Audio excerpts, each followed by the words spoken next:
I know a lot of people are interested, particularly in companies like yours and Steve Sock and others that make great Nicaraguan cigars. What's going on in Nicaragua? Yeah, so you know, up to this point, it's been the protesters kind of against kind of the unofficial, Contra protest. It's kind of escalated the last week or so. So I've been up here. This week is the Independence Day, the 16th in Esteli, and the 19th in Managua. That's when the revolution kind of won in the north and then won in the capital.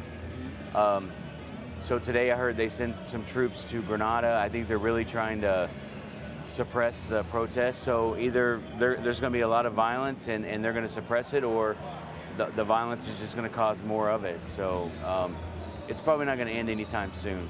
In terms of the cigar business, you know, we've really just tried to stay neutral.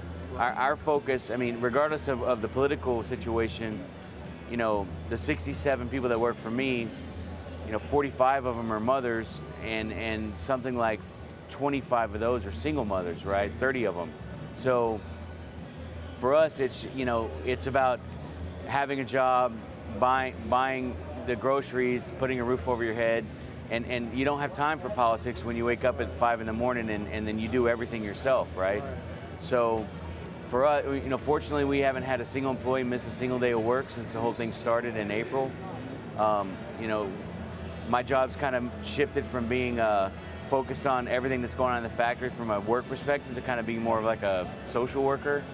But, you know, our thing is we just want to stay out of it, and we want to make sure our people are taken care of. So that's the biggest concern. You know, I live there, so Yeah. my daughter's Nicaraguan and American.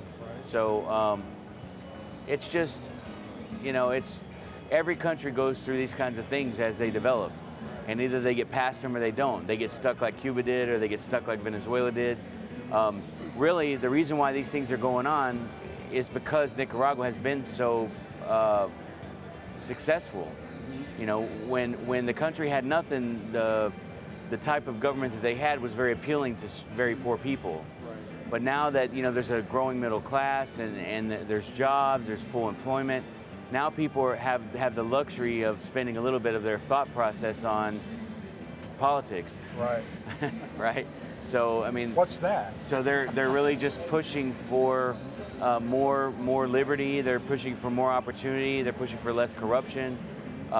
They want more of a voice in what's going on in their government. So just like the United States, where we went through the same thing with the labor movement and the civil rights movement, and it's just a violent kind of part of developing as a country. Right. So they go through the process, of course. That's right. Yeah. Well, thank you, Skip. We You're appreciate welcome. that. That was great insight. I know a lot of people are interested in that, so they're worried, like we all are, because ultimately, at the end of the day, we want our great cigars to come to us, right? Yeah, you know, we ship by air freight. So for us, we've had a little bit of a delay in getting things through the airport, but really the bigger manufacturers that are doing container type shipments, like Steve with the through the Noxa shipments, those have been a little bit more of a problem. Right. But today I hear the roads are open, and you know, as long as, you know, our people can stay safe, I think for the short term, unless things escalate more, I think everything's looking good. Right. Well, Skip, thank you so much, man. All right, Really brother. appreciate the time, man. You're Thanks welcome. a lot. You're welcome.